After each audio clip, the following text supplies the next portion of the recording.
Guys, so ito yung gloves ko na nasira yung kanyang knuckle plastic.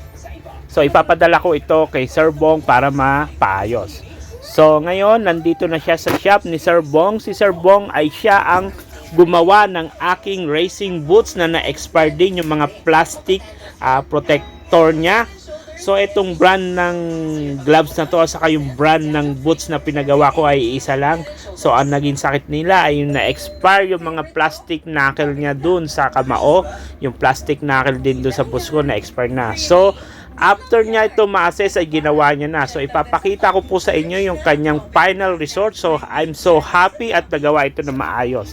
So ito na po ang kanyang final result. So pinalitan po ni Sir Bong ng non-expirable na rubber katulad nung nasa boots ko. So magagamit ko na muli ang aking gloves na matagal ko nang itinago kasi sira na. So ride safe always mga ka-rider.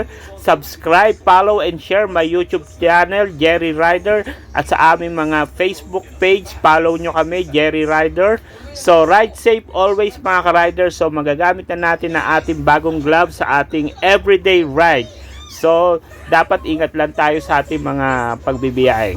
So, ito po yung sample na naisuot ko. So, napakaganda na po ng aking gloves. So, very fit at very comfy. So, ito, napakaganda na. So, yan, fit na fit at very astigin talaga. Salamat, Sir Bong. So, ride safe always, mga ka-rider. Bye-bye!